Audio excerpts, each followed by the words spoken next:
Alors, camarades peuple d'Afrique, peuple de Côte d'Ivoire, citoyens du monde, mes chers frères et sœurs, peuple d'Afrique du Nord, du Sud, de l'Est, de l'Ouest, en passant par le centre, soyez salués en vos rangs, grâce et qualités, chers camarades. Yoro main, chers camarades, Yoro main. Non, je vous ai dit, 2025, c'est l'année de tous les défis. Si on a perdu 2025, on a perdu. Au grand jamais. Au grand jamais, on va se rattraper encore. C'est fini comme ça. 2025, c'est une année charnière pour l'histoire de toute l'Afrique. Le Tchad a été attaqué. Qui a attaqué le Tchad? Comment le Tchad a été attaqué? Eh bien, on est rentré en possession de toutes les informations. On vous donne les informations. On vous donne les informations, chers camarades. On vous donne les informations. Partagez au maximum la vidéo. Alors,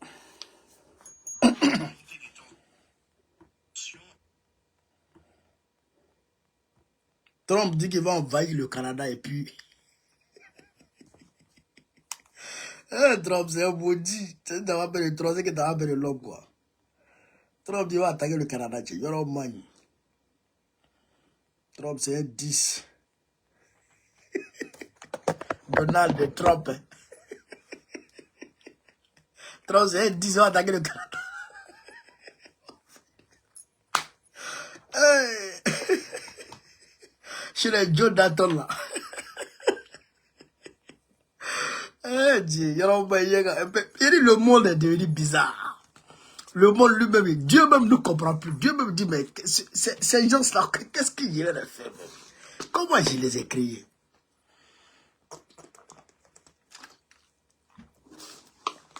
Un peu de la alors, avant d'entrer dans la ville sur chers camarades peu d'Afrique, avant d'entrer dans la ville, j'ai bien entendu, il faut que vous donniez des informations. Deux dates, je dirais 3 dates à retenir. Le lieu des échanges de GPS, là, je n'ai pas ça. Alors, Marseille, je serai à Marseille ce dimanche prochain. Dimanche 12, là, je serai à Marseille. Marseille, dimanche 12, je serai là-bas au 206 avenue de la Rose. 206 avenue de la Rose, 13 013 Marseille. 206 avenue de la Rose, 13 013 Marseille. Vous avez compris? J'appelle tous les Africains qui sont à Marseille, tous les panafricanistes qui sont à Marseille, à venir ce jour, à venir ce dimanche au 206 avenue de la Rose, 13 013 Marseille. Vous avez compris? On va installer une section du PPACI et en même temps, on va s'entretenir avec les militants. Ce qui s'est passé au Tchad aujourd'hui, on va leur expliquer ça à Marseille. Il n'y a pas tout dit ici. Il a gardé quelques petits trucs pour Marseille. Quand j'ai dit ça, le samedi 18, c'est-à-dire samedi sur prochain, samedi qui vient à Zabata, samedi qui vient après ça, on se retrouve tous au 177 rue de Charonne. 177 rue de Charonne. Notez en même temps, 177 rue de Charonne, à partir de 13 h. 177 rue de Charonne. La grande Fleur Esther Akembo, la splendide et la merveilleuse camarade Fleur Esther Akembo sera là. Et le dieu du Nord, Diaby Youssouf sera là. Voilà, celui-là même qui parle à un babou comme ça. Bonjour monsieur le président, et puis Bogo dit ça va Youssouf. Il sera là. Donc venez avec vous, toutes vos questions que vous avez là. Venez avec ça. On sera là. N'ayez pas peur, les plaisantins qui bavardent là, n'ayez pas peur. Ils n'aiment pas ça, il y a sera. Alors, n'oubliez pas, le 11, le samedi qui vient là, nos frères du GPS ont leur manifestation. J'ai oublié le lieu. Merde! J'ai oublié le lieu. S'il y a quelqu'un qui a le lieu de la manifestation de la conférence de nos frères du GPS là, mettez ça moi ici, voir là. S'il vous plaît. Donnez-moi le lieu là. C'est à Paris ici. Pour le GPS. J'y serai. Je serai là, le 11 là. Je serai à la conférence du GPS, je serai là. Je serai là, à coup sûr. Je serai là, Inch'Allah. Voilà. Donc, chers camarades africains, quand il a dit ça, on va aller au Tchad. On va aller au Tchad. Je sais que tout le monde est là pour qu'on comprenne ce qui se passe au Tchad. Mais avant d'aller au Tchad, il faut qu'on parle un peu. Parce que le gouvernement de Draman, Gennevilliers, mais mets l'adresse, camarade. Les 7 anges, mets l'adresse de nos gars du GPS, là. Mets l'adresse, s'il te plaît. Nos frères du GPS, mets l'adresse. Le gouvernement Draman a répondu à Macron. Officiellement à Macron. Le gouvernement Draman a répondu officiellement à Macron. Officiellement. Donc, il faut qu'on décortique ça. Et puis, on va aller s'étaler maintenant sur le Tchad. Et puis, l'AES. Au-delà, Romagne. Donc, on va aller écouter ici le gouvernement de Draman. Et puis, il y a un mensonge qui tourne. Il y a un mensonge qui tourne en boucle. Mais nous, on va décortiquer ça. Il y a un mensonge qui tourne en boucle, nous, on va décortiquer ça. Ça, c'est un peu problème, nous, on va décortiquer ça. Il y a un mensonge qui tourne en boucle. Non, on va décortiquer ça. Ah bon, d'accord. Tapotez. Mettez... C'est quoi ça?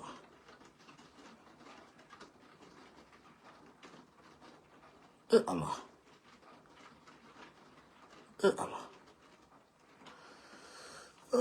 Allah.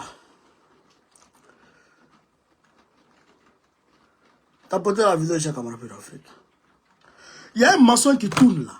On dit que, comment on appelle ça? Que le gouvernement de Draman Ouattara, voilà, merci. Que le gouvernement Draman Ouattara est en train de rendre les avions de l'armée française à la France. C'est mensonge, hein? C'est faux, hein, chers camarades d'Afrique. C'est faux, hein? C'est moi qui vous dis ça, c'est faux, c'est pas vrai, hein? Tu entends, hein? Ne croyez pas, hein, c'est faux, hein? Que Draman Ouattara est en train de rendre les avions qu'il louait à l'armée française, c'est faux, hein? C'est faux, hein? C'est pas vrai, hein? Draman, il rend rien, hein? Tous les avions sont là-bas, hein? C'est faux, hein? Ils sont en train de mentir, hein? Je vous dis ça en même temps, hein? Il y a des décortiqués que je vous allez comprendre un peu. Mais déjà, on va ici écouter cette vidéo d'abord. Partagez, partagez. TikTok, 3 partages. Facebook, 0 partage.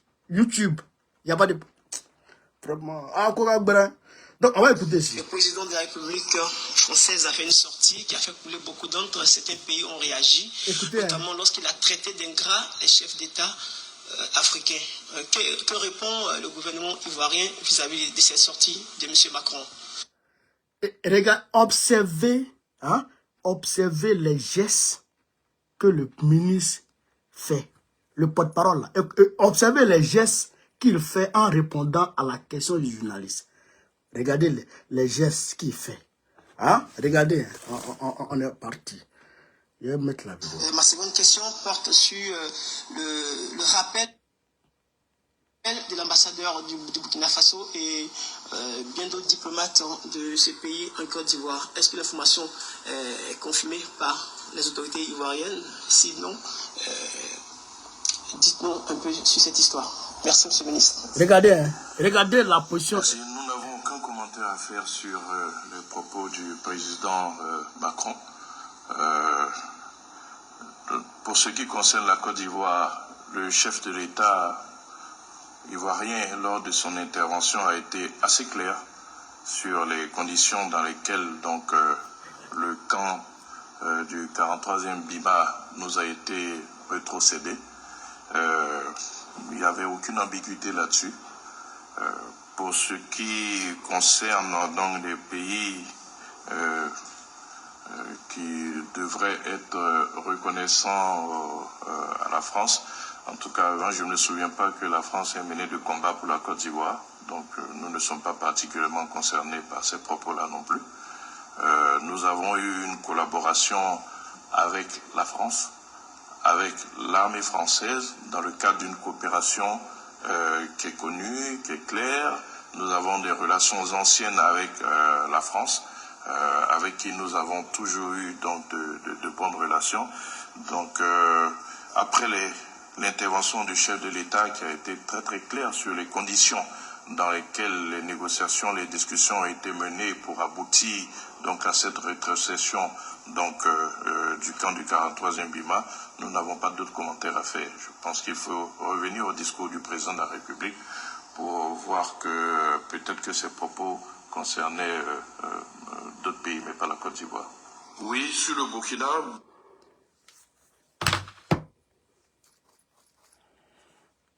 Regarde, Daniel, vous avez vu comment il fait.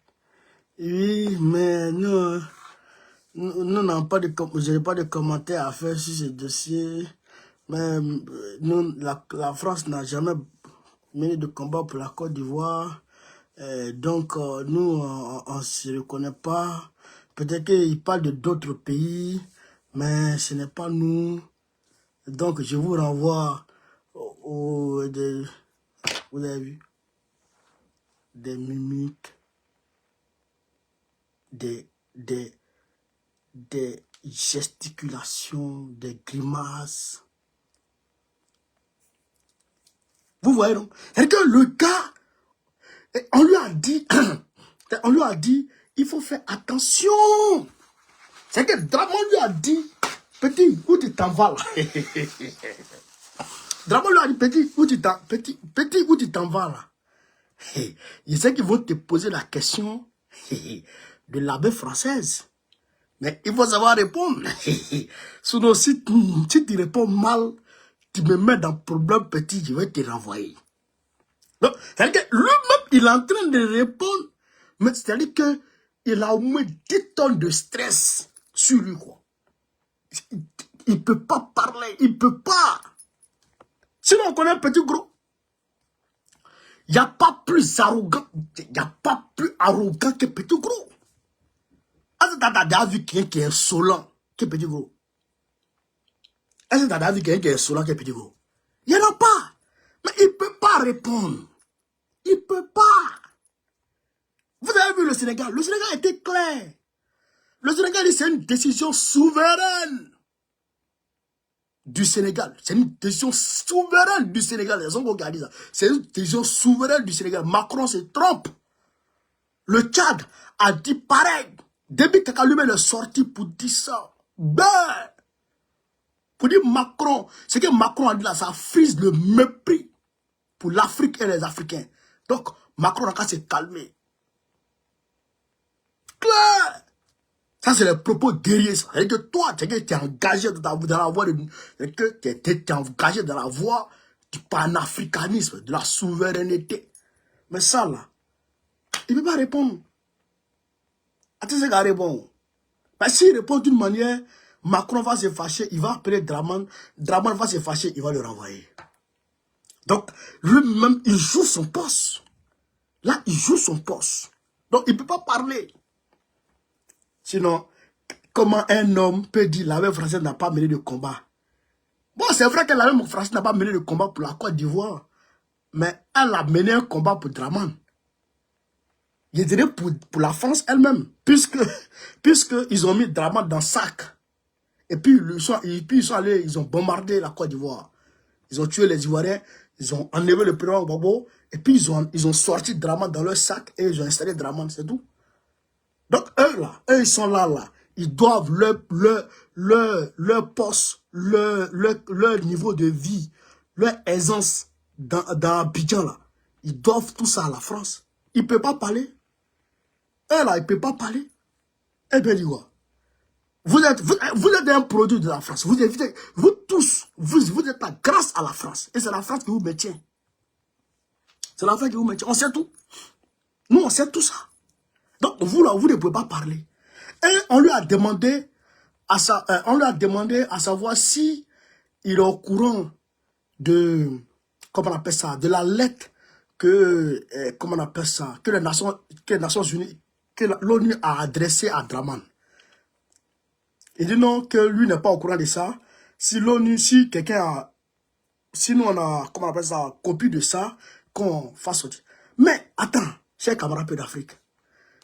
Un homme comme le président Laurent Gbagbo, un nom comme le président Gbagbo, s'il parle, c'est le monde entier qui écoute.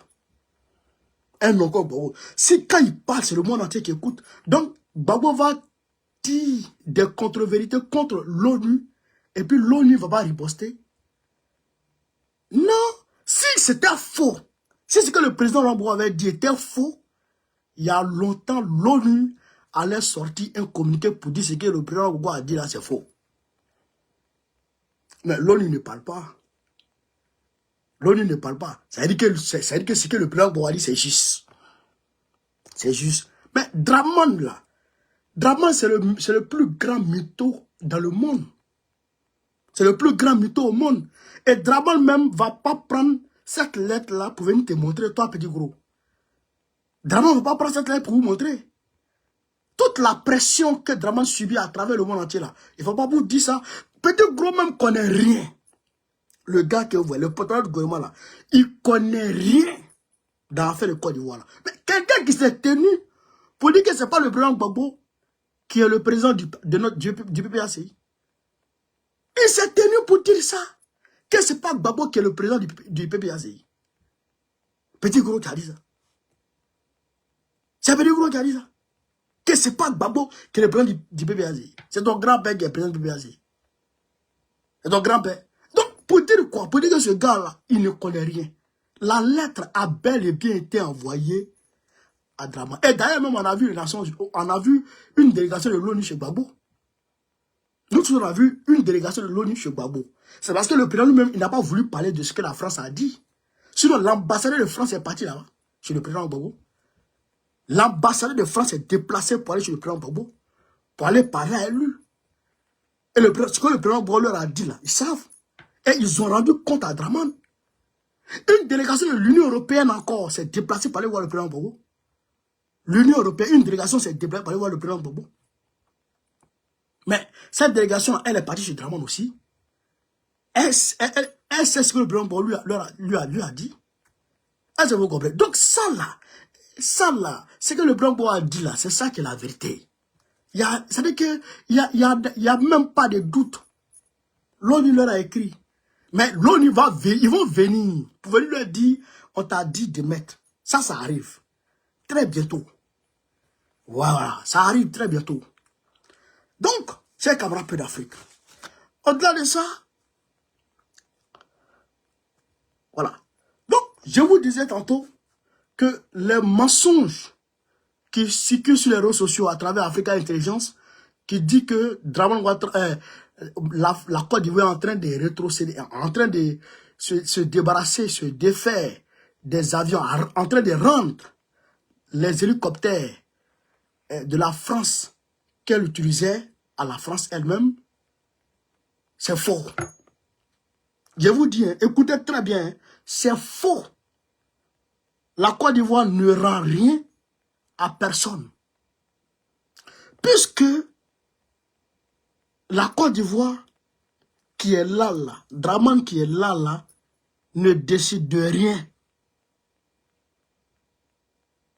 La sécurité de la Côte d'Ivoire, ce n'est pas les Ivoiriens qui assurent ça. La sécurité de la Côte d'Ivoire n'est pas du ressort des Ivoiriens. Ce n'est pas du ressort de Dramane. Ce n'est pas lui qui assure la sécurité de la Côte d'Ivoire. C'est les Français qui assurent la sécurité de la Côte d'Ivoire actuellement. Pour les intérêts de la France. Les avions dont on parle là, ça appartient bel et bien à l'armée française et c'est l'armée française qui l'utilise. C'est ça qui est la vérité. Tout ce qui va venir après ça là, c'est deuil. Tout ça, c'est la poudre de près-les-pépins.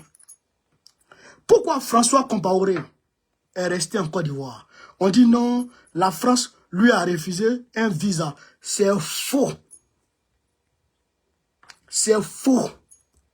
C'est de la poudre aux yeux. La France n'a refusé rien à personne. C'est une stratégie pour maintenir François Compaoré à Abidjan. Est-ce que vous comprenez ça? C'est une stratégie pour maintenir François Compaoré à Abidjan, pour que François Compaoré, depuis Abidjan, puisse mieux coordonner les stratégies, je dirais, les stratégies de déstabilisation de Burkina Faso. Les opérations de déstabilisation de Burkina Faso. Puisque ils ont passé plus de combien d'années au pouvoir? 27 ans au pouvoir. Et donc, il s'est fait des racines, il s'est fait des opérateurs économiques, il a ses tentacules dans l'armée, il a ses tentacules dans les administrations. Donc, c'est l'homme, c'était l'homme à tout faire de Blaise Compaoré. Et comme aujourd'hui, Blaise Compaoré, je ne sais pas bien, Blaise Compaoré est malade. Blaise Compaoré est malade. Donc, c'est François Compaoré qu'on envoie pour qu'il puisse coordonner les opérations de déstabilisation du Burkina Faso à partir de la Côte d'Ivoire. C'est ça là qui est la réalité. C'est ça là qui est la réalité. Quand François Compaoré, la France a refusé de lui donner visa pour venir. C'est faux. Tout ça, c'est de la poudre de prélève-pépé, c'est faux. Et c'est la même chose concernant les avions là. C'est pour nous endormir, c'est pour nous mais on ne dort pas, nous on est éveillés, vous avez face à vous des titans. Vous avez face à vous des titans. Donc, chers camarades peu d'Afrique, c'est faux. Aucun avion ne sera cédé à personne. Aucun militaire n'ira nulle part. Et tous sont en Côte d'Ivoire. Ils sont postés sur d'autres positions. C'est comme ça que ça se passe. Les militaires ivoiriens aujourd'hui n'ont pas d'armes. Les chérissements, les Agara collectifs, les voient en train de faire malin. Là. Ils n'ont pas d'armes. Photo, bro. Ils n'ont rien. Ils sont là, quoi, tu vois. Ils sont là, quoi, tu vois. Est-ce que vous comprenez ça? Non, nous n'avons pas été informés encore par le ministère. Voilà. Donc, camarades peu d'Afrique, on va continuer. On va continuer. On va aller directement au Tchad maintenant. Oh, le Tchad. Que tout le monde attend le Tchad. Oh, le Tchad. C'est Tchad qui est doux aller là. C'est ça. C'est Tchad qui est doux aller là. Alors, qu'est-ce qui s'est passé, chers camarades peu d'Afrique? Qu'est-ce qui s'est passé au Tchad aujourd'hui? On est resté là et puis on nous appelle. On téléphone sur lui, mais qu'est-ce qu'il y a? C'est qui ça? Prends le là, et puis décroche. Allô? Congolais, ça va, oui, ça va. Mais on me dit qu'au Tchad, ça tire à la présence. Je dis, mais comment? À la présence même? On dit, ça tire. Oh, il y a lu France 24. Il n'y a rien. Aïe!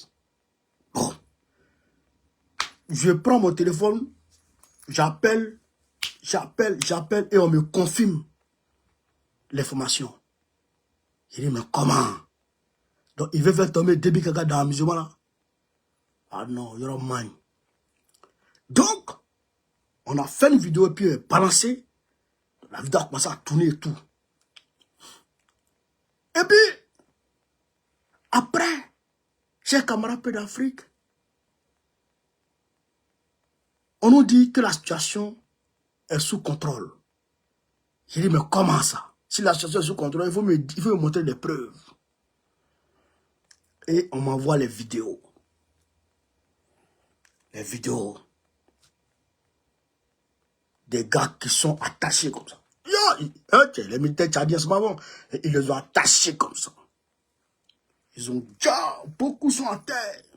Des dizaines sont à terre. Ils ont déjà et tous. Il dit, ouais, les militaires tchadiens ont fait travail. Mais, il dit, mais qui a attaqué? Qui a attaqué? On dit non, c'est Boko Haram. Aïe! Comment Boko Haram quitte en brousse pour venir en ville, à Djamena, rentrer tranquillement en ville, traverser toute la ville, venir au centre-ville, s'infiltrer jusqu'à dans la présidence pour prendre ensuite des armes pour tirer sur les gens à la présidence. J'ai dit, mais comment? On dit, ah, bon, c'est comme ça que c'est passé, hein. Boko Haram est rentré par le côté civil de la présence pour allumer les gens. Et donc, la présidence, les gardes présidentiels ont riposté vigoureusement. Les hélicos ont commencé à survoler Djamena. Automatiquement, les drones ont été orientés sur Djamena automatiquement. Les radars ont été orientés sur Djamena automatiquement. Toutes les voies menant à la présidence ont été toutes bloquées. Le périmètre a été quadrillé et l'ennemi a été broyé. Et tous ont été neutralisés. Il dit en bon. Donc, je regarde les images et en réalité, je vois. Je vais mettre le lien Telegram tout à l'heure, mon frère. Je vais mettre le lien Telegram tout à l'heure. Donc, tout le monde a été neutralisé. Ah! Mais cette affaire, il faut qu'on voit ça de très près. Donc, la vidéo que je peux vous montrer ici,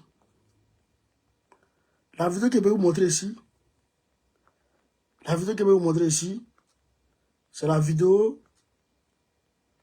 du ministre de la Défense, non, du ministre des Affaires étrangères du Tchad. Voici la vidéo aussi. Écoutez ça là.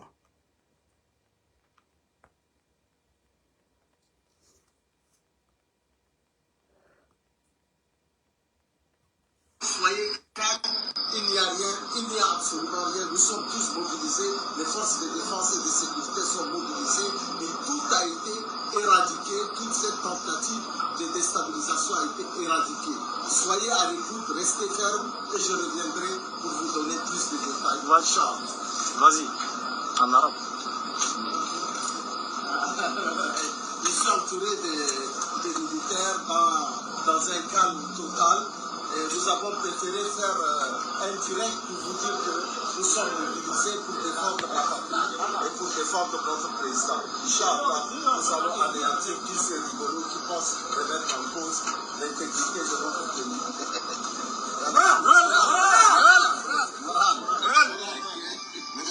Voilà. Donc, pour dire que la situation est sous contrôle. La situation est sous contrôle. Est-ce que vous comprenez ça? Chers camarades d'Afrique. Mais, moi je me pose la question. Comment Boko Haram, qui opère en brousse, Boko Haram c'est des bouviers, hein? C'est des chasseurs de bœufs, les bouviers, les vendeurs de lait de vache, qu'on va ramasser un peu en brousse, un peu. On leur apprend à tirer, on leur donne armes. Ils sont devenus terreau. Bon, des gens comme ça, comment ils vont échafauder des stratégies de pointe comme ça? Comment? Des illettrés notoires, des bourviers, je dirais, oh, contestez ça rapidement là.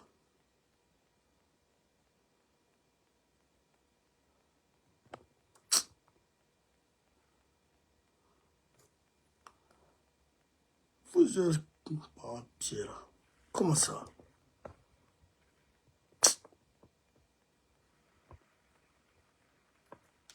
Voilà les trucs comme ça, ils sont venus restreindre ma page. T'as beauté les gars. Donc, qu'est-ce qui se passe? J'ai dit non, mais comment ces bouviers-là peuvent échafauder ces stratégies? C'est faux. Ce n'est pas eux qui ont échafaudé ces stratégies. Il y a des ennemis internes au sein de la présidence. Parce que Déby Kaka l'avait dit. Il dit, la voie que nous avons prise là, il faut qu'on s'attende à des ennemis internes comme des ennemis externes qui vont se mettre ensemble pour venir nous attaquer. Déby Kaka l'a dit. Donc, sûrement, c'est ces ennemis-là qui sont mis ensemble pour venir attaquer. Mais comment ils attaquent? Ils vont trouver des gars à l'intérieur et ils vont échafauder les stratégies. Mais qui renseigne? Qui donne les armes? On va revenir dans le temps. Parce que le président Tiani avait dit ça. Le président Tchani avait dit qu'en réalité, les gens de Boko Haram qui ont attaqué le camp militaire tchadien où il y a eu plus de 40 morts, eh bien, que ces gens-là avaient reçu déjà la visite de l'armée française au Tchad et qu'ils ont été financés. Et qu'ils ont été financés par le Tchad et par la France. Vous comprenez? Au même moment, on sait que le Mali a déposé plainte contre la France aux Nations Unies pour financement de terrorisme, pour renseignement de terrorisme et pour ravitaillement de terrorisme. Vous comprenez ça? C'est le Mali qui avait ça.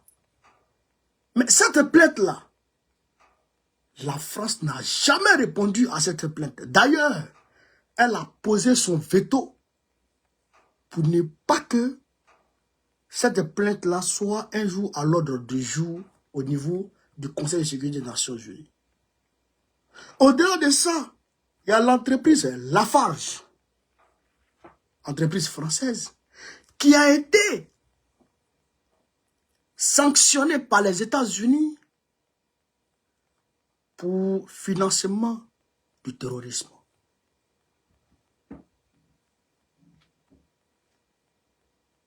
Vous comprenez ça? Pour financement du terrorisme. Ça veut dire quoi? Ça veut dire qu'aujourd'hui, on est en droit, au regard de ce qui se passe entre la France et le Tchad, des brouilles qui se passent aujourd'hui entre la France et le Tchad, notamment l'histoire des costumes dont on a accusé Déby Kaka d'acheter des costumes de millions d'euros, l'histoire des biens immobiliers qui vont jusqu'à 30 millions d'euros, et au-delà de ça, l'arrivée au Tchad des militaires russes qui n'a pas été du goût de Paris. Au-delà de ça, le retrait, la rupture des accords militaires entre la France et le Tchad. Et tout ça, l'un mis dans l'autre, on peut dire, sans risque de se tromper, que c'est la France qui est derrière ça. On peut dire ça, que c'est elle qui est derrière cette affaire. À qui profite le crime? Parce que les gens étaient venus pour en découdre avec Déby Kaka. C'est la tête de Déby Kaka que les gens voulaient. C'est pas du Dieu. C'est la tête de Déby Kaka que les gens voulaient. Ils voulaient le diable. Parce qu'ils sont rentrés jusqu'à la présidence. Ils sont rentrés en civil. Ils sont en civil. Après, je vais mettre le lien. Je vais mettre le lien sous la vidéo, là, en commentaire. Premier commentaire, mettre le lien de mon Telegram. Vous allez voir. Vous allez voir comment on appelle ça, les vidéos. Ils sont tous en civil. Et ils sont allés opérer. C'était pour finir avec Déby Kaka, le diable. Après quoi, ils allaient mettre un pantin à la tête du Tchad qui allait maintenant revenir dans le giron, qui allait reprendre des accords avec eux et pour que la situation se normalise entre eux. André Mathieu, ça c'est mon frère. Est-ce que vous comprenez? C'est ça la réalité. C'est ça la réalité.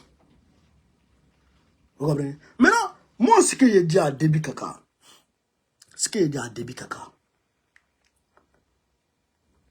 tu n'as plus le choix.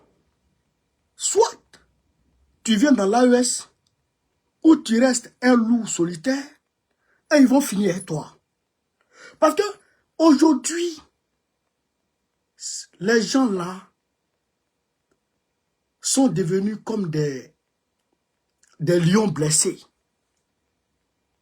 Ils sont devenus comme des lions blessés. Vous comprenez ça? Ils sont acculés à tous les niveaux. Partout. Ils sont acculés. Partout. Donc, alors que c'est une question existentielle. Pour eux.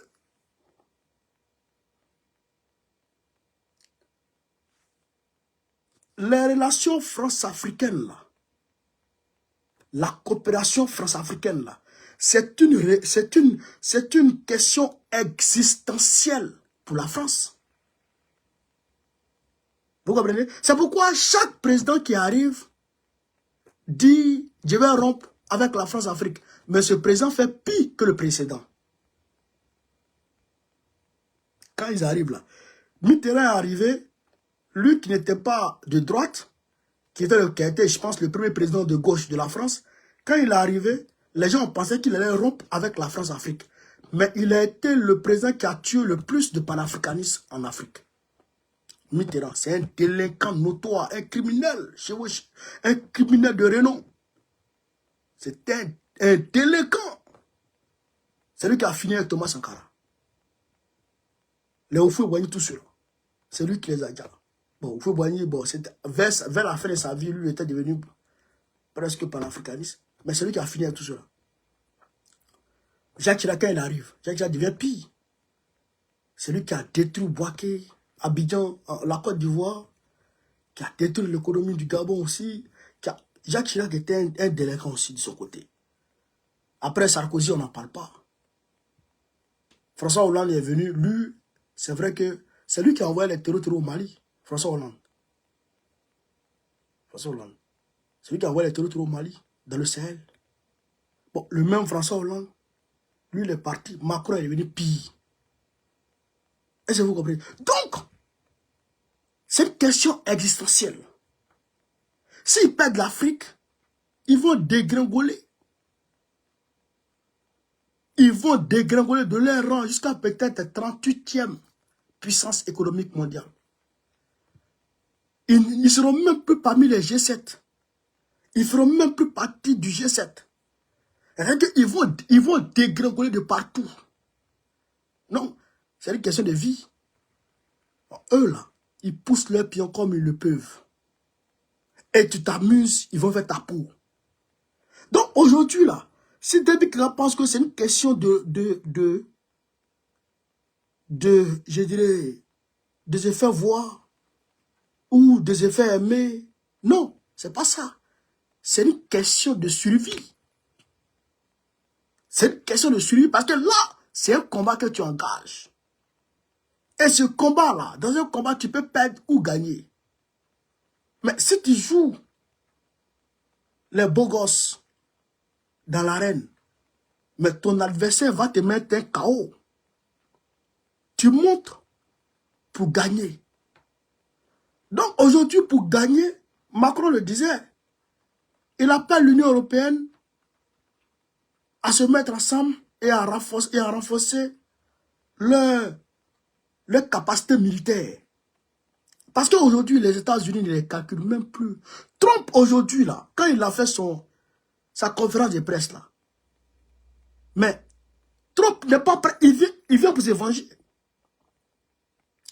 Il a demandé aux membres de l'OTAN de payer 5%, de donner 5% de leur PIB chaque année pour faire vivre l'OTAN. Celui qui ne paye pas, s'il gagne par là, lui ne vient pas là-bas. Au-delà de ça, il dit qu'il va envahir le Canada pour que le Canada devienne le 58e État. Le 58e État des États, le 51e État, pardon. Le 51e État des États-Unis. Vous comprenez ça? Il y a un autre coin là-bas aussi là. J'ai oublié le pays là. Il dit qu'il va envahir ça encore. Aux États-Unis là-bas. Sur le continent américain là-bas. Est-ce que vous comprenez ça? Donc, Trump, il n'est pas là pour s'amuser. Voilà, le Panama. Le canal de Panama. Merci beaucoup, Vierge Énergie. Le canal de Panama. Il dit, il va envahir ça. Mais son fils même est là-bas au Panama aujourd'hui. Son fils est allé là-bas. Il dit, il va englober tout ça pour en faire les États-Unis d'Amérique. Vous comprenez ça? Donc, Trump là, il n'a pas le temps de... Et puis d'ailleurs, je vois que Facebook, ça monte ces temps-ci. Là, on a 715 personnes. Pourtant, c'était difficile d'avoir... À un moment donné, c'était difficile. L'Union européenne avait mis une sorte d'embargo sur Mark Zuckerberg. On l'avait obligé à signer des partenariats avec des médias depuis 2017 qui contrôlaient les informations sur Facebook. Donc, c'est-à-dire que ces médias-là, certains médias français comme AIB et puis d'autres médias qui recevaient par an près de 200 000 euros. Ces médias-là, quand ils mettent des informations qui ne les arrangent pas, ils coupent ta page. Moi, ma page, l'Afrique d'abord, avec 240 000 abonnés. Avec 240 000 abonnés monétisés, attention, monétisés. Ils ont mis bombe dedans. C'est pourquoi vous voyez, j'ai beaucoup de pages Facebook là. C'est pour les contourner. Parce qu'ils bloquent ici, je crée d'autres. Ils bloquent là, je crée d'autres. Mais aujourd'hui, Mark Zuckerberg a annoncé la rupture de cet accord. Il dit, il rompt avec tout le monde. Tout le monde peut publier ce qu'il veut maintenant. C'est lui qui contrôle. Si c'est vrai, si c'est faux, c'est bon. C'est pourquoi vous n'allez pas dire sur X. Il y a des informations là, tu mets sur X, il n'y a pas de drap. Je veux dire, ancien Twitter, tu mets là-bas, il n'y a pas de drap. Mais quand tu mets sur Facebook là, on t'allume. On dit tu es un complotiste. C'est qu'il faut aller dans le sens. Donc aujourd'hui, Mark Zuckerberg a rompu cet accord. Et je vois les Européens qui bavardent pour dire non, ils ne vont pas accepter ça. Vous n'allez pas accepter. On va voir si vous n'allez pas accepter. On va voir si vous n'allez pas accepter. Dites à Facebook de quitter l'Union européenne. Si vous êtes des garçons, là, si vous êtes des vrais hommes, chassez Facebook de là. Chassez Facebook de l'Union européenne. Si Trump vous a pas tué, appelez-moi chien. Ils ne peuvent pas. On se rappelle ici en 2000 combien là, 2018, 2019 là. Macron a voulu taxer les entreprises américaines. Il a appelé ça la taxe GAFA. La taxe GAFA. Donc il voulait taxer que les entreprises américaines. Trump l'a appelé. Il dit Macron, tu dis quoi? Tu veux taxer? Il dit oui. Il dit bon, ton vin là, j'ai taxé à 100%. Le vin français. Macron a dit non, pardon, il ne taxe plus. Taxé, vous allez voir. Donc aujourd'hui là, Mark Zuckerberg, il est à l'aise. Il dépensait des millions d'euros par an. Des millions d'euros par an pour ces contrôles bidons là. Et qui nous empêchaient, nous autres, de nous exprimer. Mais aujourd'hui, grâce à Dieu, TikTok là. D'ailleurs, même chers camarades, je voudrais vous remercier. On a atteint la barre de 1 million d'abonnés sur TikTok. En l'espace d'un an. En l'espace d'un an. On a atteint les 1 million d'abonnés sur TikTok. Alors que si Facebook était cohérent, qu'il n'avait pas embêté le monsieur, aujourd'hui, bon, on connaîtrait au moins à 2 millions d'abonnés sur Facebook. Ils vont bloquer ta page aujourd'hui. Demain, ils vont débloquer. Ils vont débloquer 6 mois après. Souvent même 1 an après. Il y en a même qui ont renoncé à leur page Facebook. Mais regardez, ceux qui sont aux États-Unis, et ils sont plus à l'aise que nous qui sommes ici dans l'Union européenne. Et que la politique de l'Union européenne est une politique nauséeuse. par rapport à la communication. Ils veulent empêcher tout le monde de parler. C'est un seul qui peut parler. Quand tu parles un peu complotiste, leur raison est la vraie raison. Eux, là, leur raison, c'est ça qui est la raison. Toi, tu n'as pas raison. Tu as raison, tu n'as pas raison. Donc aujourd'hui, en plus de leur débâcle en Afrique, Trump n'est pas là pour les aider. Donc, l'Union européenne est en chute libre. En chute libre. Ils vont fatal à coup sûr. Donc, Déby Kaka ne doit pas s'amuser. C'est des lions blessés. S'ils t'ont gagné, ils vont te dévorer. Donc, il faut que tu te lèves. Il faut que tu te lèves. Que tu rejoignes très rapidement. Il faut rejoindre très rapidement l'AES. Très rapidement. Hélico presso. Il faut faire ta demande. Tu vas intégrer l'AES très rapidement. Et puis, tu seras en sécurité. Voilà. Alors, comme je l'avais prédit, j'ai fait 2 vidéos là-dessus pour demander au capitaine Ibrahim Traoré, non, John Mahama, de parler avec le capitaine Ibrahim Traoré et de faire en sorte de pouvoir construire le chemin de fer Ouagadougou-Accra. Parce que moi-même là, je vais bientôt à Ouagadougou. Je vais bientôt dans le Sahel. Bientôt, je vais dans l'AES. Pour aller m'installer. Hein? Bon, pas pour aller m'installer, mais pour aller faire business. Parce qu'on va prendre Abidjan. On va prendre la Côte d'Ivoire. On va libérer la Côte d'Ivoire bientôt. On va chasser Draman. Donc, on va faire business dans la sous-région. Donc, mais dans l'AES. Donc, pour que le business fleurisse, il faut que le port d'Accra, ça soit ouvert. Il faut que le chemin de fer Accra, Ouagadougou,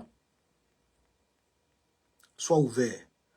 Le président du Faso, le capitaine Ibrahim Traoré, s'est entretenu avec le nouveau président John Dramani Mahama à l'issue de son investiture le mardi 7 janvier 2027. Dans cette vidéo, le président ghanéen exprime sa solidarité au peuple burkinabé et évoque un nouvel élan dans les relations entre son pays et le Burkina Faso. Le voici. Vous les voyez, non? Voilà. Le voici. Ça, c'est pas les résidus, hein.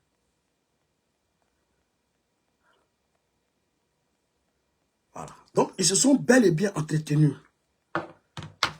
Voilà. Aux grandes dames de Faure Gnassingbé, qui pensent que on va rester sur ton port là. On ne veut pas rester sur ton port. Toi, un mauvais gars comme ça. Faure Gnassingbé, un homme qui marche son peuple, qui considère son peuple comme des cobayes. Tu vois qu'on se tait parce que tu laisses ton port à l'AES. Mais l'AES donne l'argent. Est-ce que toi là, sans le port là, est-ce que le Togo peut vivre? Sans le port, toi tu peux vivre. Toi qui n'as pas vu le Togo, hein, toi qui es là, toi tu peux vivre. Sans le port. Donc, ils vont construire le chemin de fer Ouagadougou-Accra pour permettre une fluidité dans le transit entre les deux pays.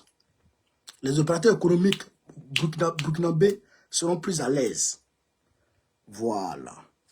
Maintenant, au-delà de ça, je voudrais aussi apporter mon soutien, excusez-moi, à la population guinéenne qui est en ce moment en lutte. Je voudrais apporter mon soutien à cette population. Et je condamne les violences de Mamadi Doumbouya contre les populations au menu. Je condamne avec la dernière énergie. Voilà. Mamadi Doumbouya, à malin demi, tu es venu, c'était propre. Tu as bien démarré. Mais la boulimie du pouvoir t'a frappé. Et aujourd'hui, tu veux devenir ami du diable. Quand tu deviens ami du diable, tu deviens nos ennemis en même temps. Ça, c'est clair. Donc, je soutiens sans ambiguïté le peuple guinéen qui est en lutte actuellement. Je formule le vœu qu'ils arrivent à te renverser. Voilà. Pour qu'un homme digne vienne prendre la Guinée-Conakry. T'allais laisser les Français construire base militaire dans ton pays. Depuis Sékou Touré jusqu'à toi, personne n'a accepté. Même Alpha Condé qui était Alpha Condé, il n'a pas accepté ça. C'est toi qui viens accepter ça. Toi, en tant que militaire, tu n'as pas honte. Tu n'as pas honte. Il y a aussi Kémy Séba qui a déclaré sa candidature. Il a fait une vidéo spéciale pour le soutenir. Une vidéo spéciale pour le soutenir. Mais déjà, je voudrais lui apporter mon soutien de façon indéfectible. On va battre campagne ensemble pour qu'il puisse gagner au Bénin. On va se battre ensemble pour que Kémy Séba puisse gagner au Bénin. Voilà. Donc, chers camarades Pure d'Afrique, voilà un peu ce que je voulais vous dire ce soir. Sur ce, vive l'Afrique libre, vive le panafricanisme, vive tous les présidents panafricains. Gbagbo, président du Congo en 2025, Inch'Allah. On est ensemble.